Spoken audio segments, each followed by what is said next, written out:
Welcome to On Texas Football. It's Sunday morning. It's time for a little rapid reactions action from our friend Adam Lowy is the sponsor over at Lowy Law Firm. Gerry Hamilton, CJ Vogel, myself, Bobby Burton, all joining together here, basking in the glow of a Longhorn victory on a Sunday morning. Before anybody gets going, guys, I tell you what, the Longhorns played a whale of a game yesterday.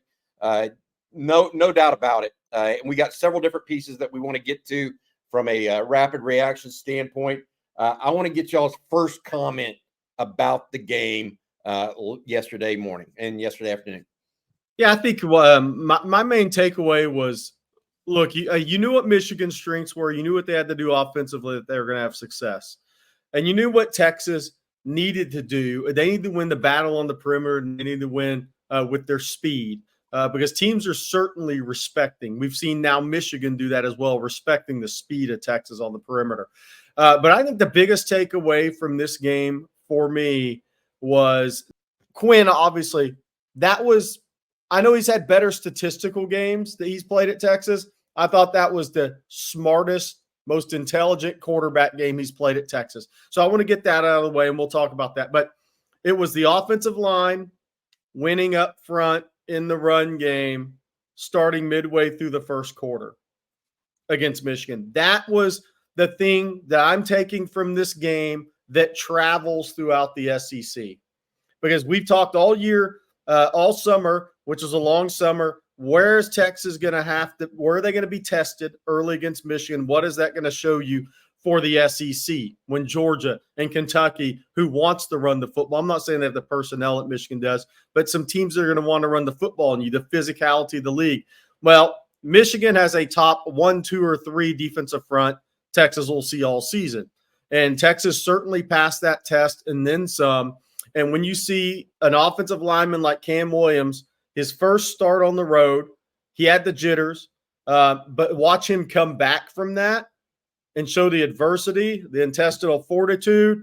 The right side of the Texas offensive line are tremendous in the run game, guys. Tremendous. I got to say this, a couple things that you comment before pitching over to CJ, who was in the press box for us yesterday.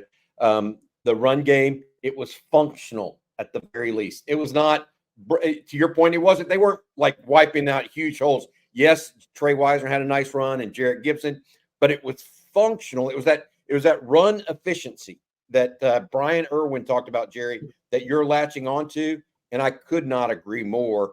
We'll talk about the running backs in a little bit because CJ wanted to brief on that. The other thing I'll tell you about Quinn Ewers, this is the kind of game where he ends up in New York for the Heisman for. I'm not saying he'll win it.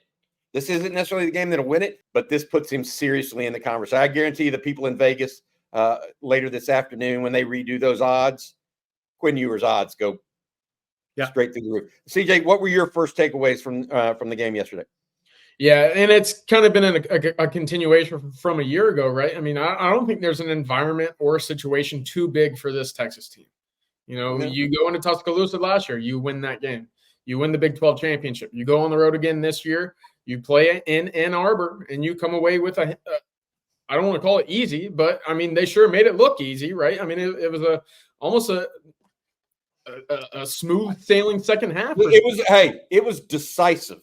It was. It absolutely was. The game was not in doubt midway through the third quarter. It was decisive. It was rather remarkable. I mean, we could talk about, that defense for Texas right now. 1 touchdown through 2 games. They looked incredible yesterday. 3 turnovers, another turnover on downs, really 4 takeaways from the Michigan side, Michigan offense. I mean, that's going to travel. And when you go on the road into the SEC, and maybe it's not just this year, but moving forward, because you talk about how that culture and that mindset trickles down into the youngsters, that means a lot for Texas going into the SEC when that conference play starts up. More importantly, maybe than anything else, Bobby and Gerry, but that mentality is going to mean a whole lot whenever they go into College Station at the end of the year. I can tell you that right now. All right, let's get into some particulars. But before I say that, you guys both said something similar. That will travel. That means we think Texas is going to have a pretty good season. I think that the big preseason game kind of out of the way now. Get your sea legs right. Get ready for conference play. I think those are big things. All right, let's start with this. We got a couple different things we want to talk about. Another rapid reaction that we had was Sark's game plan, because I thought it was terrific. Before we go there, I want to say thank you to our sponsor. Our sponsor is Adam Lowy of the Lowy Law Firm. Adam and his group have been helping injured Texans for more than 2 decades now. Adam and his group basically help you if you've been injured in a car wreck, a truck wreck, automobile accident of any type. Visit at loweylawfirm.com. Again, 20 plus years of experience. They give you a free consultation, no strings attached, if you've been injured in a car wreck. All right, guys, Sark's game plan. Who wants to talk about this masterpiece first? It was tremendous yesterday. Tremendous. Kept the Michigan defensive line at bay. Got Jaden Blue in space. The use of Gunnar Helm. Give me a break. I mean, and they execute to the team's benefit. They executed, but I mean, Steve Sarkisian versus Sharon Moore did not look fair on Saturday. In my opinion. Sark's he starts a lot with the horizontal passing game, right? He's working the perimeter. He wants linebackers to chase. He wants defensive linemen to turn down the line of scrimmage and have to play with motor and chase ability, right? And get those guys moving. But you don't run straight at them necessarily. You make them turn and chase. Get off a block. Because what do all these defensive coaches preach? Gang tackle, run to the football, gang tackle, run to the football. These guys have been doing it since they were 10 years old. So it's not like they throw a perimeter pass and a defensive lineman's just going to stop and take a knee, right? They're going to turn. Any movement they make is movement that you want early in a game. And I think Sark is doing a great job of setting up the run game and the intermediate passing game through the horizontal passing game to start. I thought that was great. I thought Sark's best, as crazy as it sounds, I thought his best play call was the red zone at the end of the half. Where he moved the pocket. There was not going to be a sack and a 7-yard loss on that play. There wasn't going to be some strip sack and you fumble the football. Quinn wasn't going to have to pick 3 different guys. Which guy do you throw it to? This was a play call that was perfect at the situation, because at worst you got a field goal, at best you got a touchdown, and the only guy that was going to catch the football in that play was Matthew Golden, and that, I thought that was Sark's best play call of the day, and I think that is showing again some differences we're going to see with Texas red zone success this year. CJ, I tell you what, he mentioned that Sark was masterful just masterful in the first half. But Gerry brought up the red zone. Yeah. On Saturday, Texas finished 3 of 4 in touchdowns in the red zone, kicking only 1 field goal on a red zone. What did you see from Sark's game plan that you liked in particular? I saw a lot of execution, I thought, right? And you can kind of pin that back to, hey, Jaden Blue goes down, and what did Texas do on that next drive? Well, they ran the ball 6 times for 40 yards and a touchdown because they trusted that offensive line. And I thought even more so towards the red zone, that offensive line gave you some pretty good push. Jarrett Gibson have found some success. Quinn, his ability to create, he had the long touchdown on the run to Matthew Golden, and that was called back. But then you saw it again later on, almost a very similar play to Gunnar Helm, and you're sitting there thinking, hold on, that looked pretty similar. And it's, again, not a play in which we've seen Quinn Ewers make on the run like that all that much, but it was a very impressive throw, and 100% a very impressive play as well. All right, we had to cut away for a second there. They had to reposition himself where he's staying. They're just getting up and going here. CJ, I want to mention this and ask you your thoughts on and about Quinn Ewers and his performance, because we talked about him stepping up in that pocket to those 2 throws, one to Moore and the other to Gunnar Helm. But he just looked more in command on Saturday than any time I remember, other than maybe last year, late in the year, or against Alabama. Very similar performance, eerily similar almost to that Alabama performance, but he didn't have the deep balls on Saturday. You see that at times with quarterbacks when the game feels like it starts to slow down, Bobby. It looked like that game was very slow for Quinn. And again, you look back at, that first half for the Longhorns, what did you have? You had Quinn in the offense moving down the field, and they did it every single drive in that first half. Field goal attempt, touchdown, field goal, touchdown. would take that in the first half against a team that wants to control the time of possession all of the time. Quinn was in command. He was accurate. And Sarkisian pointed it out very well in his post-game presser. He said, that there wasn't a time in which I thought Quinn put the ball in danger.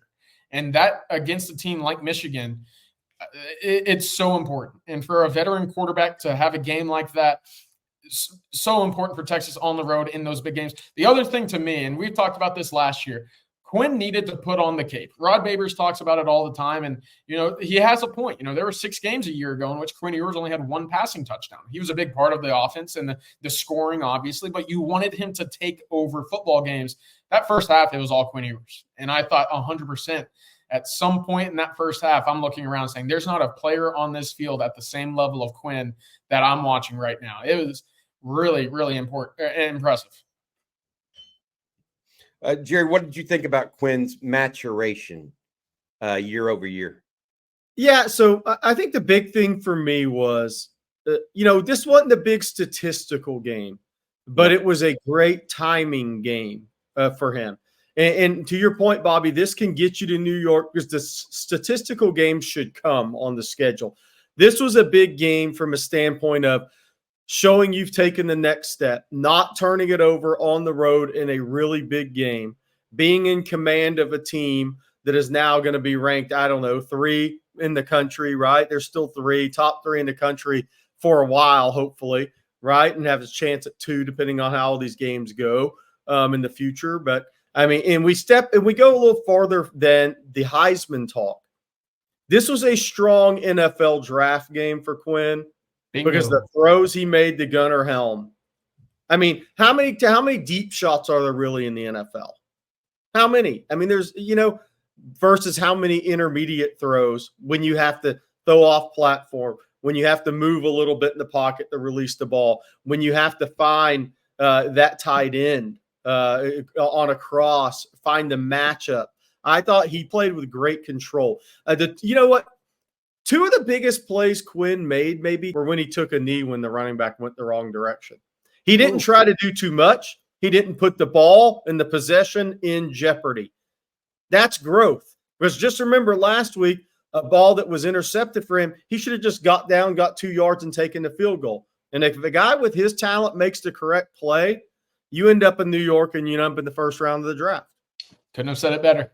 Yeah, Gerry, you're so right on with those comments. All right, circling back to what happened on Saturday, okay?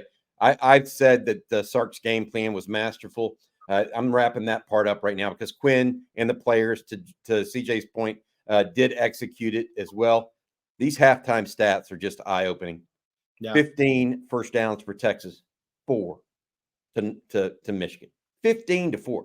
Third down conversions, 8 of 10 for Texas, 1 of 5 for Michigan. That's in the first half. Total yards, 279 to Texas, 88 for Michigan. This is the one that even shocks me even more. Time of possession for a team that Michigan on Saturday that literally, guys, did not snap the ball before 5 seconds left on the clock. I don't think all day. Time of possession for Texas in the first half, 1906 to 1054. Texas ran 45 plays in the first half to 21 for Michigan. That's so, Bobby, what you're saying is with the total opposite way of what Michigan wanted. 100%. And the other thing I would add to it, Gerry, that's important is I think it's, and why I brought it up, I think Sark's game plan played into it. He knew what they wanted to do. Took the ball out of the hands, took the ball first as well. That's the mentality piece there that we talked about. All right, hey, CJ, one of the things we talked pre doing this show, you wanted to talk about the running backs and what they brought to the table because I think that, Quinn, the receivers, all those guys are all going to get their flowers. So are the offensive line. But you thought the running backs played a key note in this win. Yeah, it did. And it started from the get-go. We saw a lot of two-back pony package on the field in the first drive. And I was maybe a little surprised by that. I don't know if I was expecting to start to go to that quickly with the running backs, but more so than, Jaden Blue and his impact. I know statistically it might have been a quieter game, but for Texas again, for Trey Wisner to come in and to have the impact that he did after Blue went down with the tweak, and then Jarrett Gibson to have his impact near the goal line. I don't know what more you could have asked for the both of them, right? And they combined for 18 total carries. Combined, the three of them, the three running backs, 9 carries, 10 carries, 8 carries. I mean, very, very balanced approach by this Texas running back group. Jarrett Gibson, very hard runner. I continue to be impressed by the way in which he runs with his pad level and his patience. Yeah, he gets the ball instead of just going straight for the hole. Hey, he lets it kind of fizzle out in front of him, and he finds that cut. Trey Wisner, I thought, made some NFL-level runs. There were times where his cuts and his vision, man, it was impressive from that kind of aerial view in which I had up in the box. Man, I was so impressed by him, specifically on that drive right after Jaden Blue went down. That was a full-fledged approach by that running back room. And Tashard Choice, can't say it enough, but his impact with this team has been, insurmountable. It's tremendous. Gerry, what do you think? I felt like Jarrett Gibson added a punch in the red zone. I also felt like Sark on that one play call. I know that the Texas players have to execute, but I kind of give that to Sark and his game plan. Yeah, look, and I would say this, the 28 touches for 143 yards yesterday against Michigan is a huge win for Steve Sarkisian and this offensive line and this Texas football team. Because if you can do that against Michigan, save Georgia, you can do that plus against anybody else you play. And that's another big takeaway. But look, Jarrett Gibson's going to be – he's got to be loving this, by the way. He came in when this offensive line's 3 years into it, and they're all grown up. So great timing for Jarrett Gibson. Way to stay in high school. But look, the other thing I would say is he's going to get better and better as the season moves along. And as Texas gains more trust in him in pass pro and all the little things at the running back position, then watch out, because I think we'll see more of Jarrett Gibson running the ball downhill. But yet, here's the thing. They still don't have the same downhill running back they had prior to the season with Cedric Baxter going down. As the season moves along, Jarrett Gibson's going to give them even more than he is right now. And that's a really good compliment. Again, Texas could work back. It's going to take them longer to that trio of running backs where you have that really good scheme fit between the tackles runner. You have a slasher in Wisner, and you have the guy in blue you can move all over the field. So that's falling into place for Steve Sarkisian. And that's why recruiting multiple running backs to this scheme and this run game scheme are so key for Sark moving forward. And it's also why he says he never likes to recruit two of the same running back in the same class, by the way. Two types. Yeah. Great point, Gerry and CJ. I want to say one other thing here as it relates to those running backs. I felt they ran hard. They weren't perfect, but they played hard. All right. We got last thing I want to mention, and we haven't even mentioned in rapid reactions here, the defense. What a game. What a great game plan from Pete Kwiatkowski and Johnny Nansen. And then those turnovers from the secondary, they were just on it from the get-go. Guys, Derek Williams interception, Andrew Makuba interception, Jade Barron fumble recovery. What else do you guys want? They several different contested passes. I mean, look, they look, it's daylight and dark from a year ago. Now, Michigan is not a great passing team.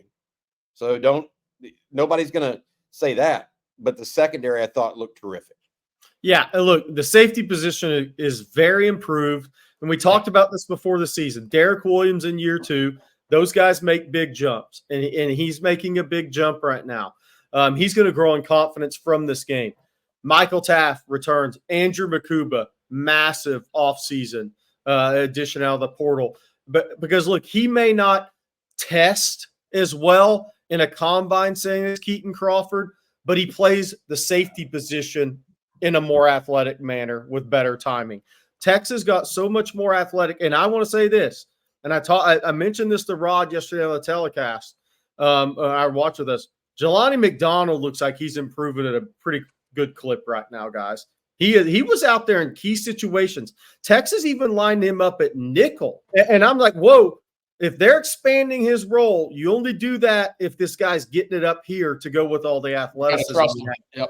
Yeah, I mean, so that safety position is just going to keep getting better, and we can say that about a lot. I'll tell you again, CJ's guy to watch on defense before the game was Barron Sorrell, and while Barron Sorrell won't blow you away, if you look at the tackles and sacks and tackles for loss in this game, he had 3 quarterback hurries in this game he was credited with, and he continues to be maybe the most consistent Texas player on the roster. He always shows up and plays really well without stuffing a box score, and that'll probably put him on an NFL roster for a while. I couldn't agree more there. Just one more thing on the secondary. I know this is looking ahead, but real quick, if you look at that Texas schedule, I know they open up with Mississippi State, right? Right after, you got Oklahoma. I think that's where you'll really start to see that secondary tested with the vertical passing ability by both of those schools. And to have them back-to-back, that is huge for this secondary to have 2 straight weeks of basically a similar style offense to game plan against. Also, one last thing on the secondary. In these 2 weeks that we've seen in the seasons thus far, I don't have the numbers in front of me, and I'm sure this isn't right, but it feels like there's just been so many more aggressive plays on the ball with the ball in the air than what we saw the entirety of 2023. It's been a revelation almost. But it was CJ. Bobby, to CJ's point real quick, here's a play that is big in that. Trey Moore drops into coverage. I believe it was in the 3rd quarter. He reroutes Colston Loveland right into Andrew Makuba, and Makuba makes a nice solid hit for a PBU. Those are the smarter football players, guys. That is 2 really experienced, smart football players combining. Trey Moore drops, does his job, reroutes Loveland to the inside. Makuba, being a veteran player, sees that he's in the right spot, dislodges the football. You're seeing more plays like that from the Texas defense. People talk about the Jahdae Barron interception, and they talk about the turnovers you get, but watch those plays that dislodge from the football, to CJ's point. Yep. Another thing that I would add, I think that is important as it relates to that secondary, yards after catch and number of. I mean, did you see a missed tackle today? Very early. I mean, no. Did y'all see a missed tackle at all on Saturday? I mean, very point, early, Bobby. It was in that first drive. Manny go for an ankle, but yes, that was it. I mean, if you didn't, they are tackling better, Gerry and CJ. I really believe that, and that too is going to pay dividends because and this is one of the things that PK talked about in the offseason. He wanted to limit yards after catch because they got burned a year ago with it in several big games. And so I look at it. They're more athletic on the back end. I think they're faster on the back end. And to y'all's point, they're making more plays on the ball. I mean, I agree with CJ. We're not going to know probably until late September, early October, whether it's Mississippi State and Oklahoma and what they do against Texas throwing the ball. But what we do know already, I think this secondary is light years ahead of where they were a year ago. But yeah, I want to say something too. I want to throw the question to y'all to end with. I think, Bobby, is the speed of the Texas team. We talked all off season. I can't remember when I started in on this, but we got going with it. This was going to be the fastest team Sark's had, and people were like, "Whoa, Worthy and Mitchell." I'm not talking about one player or 2 players. I'm talking about 1 through 85 as a roster. That is clear. The first 2 weeks, this is the fastest team Sark's had at Texas, and maybe the fastest team since 2005 in Austin.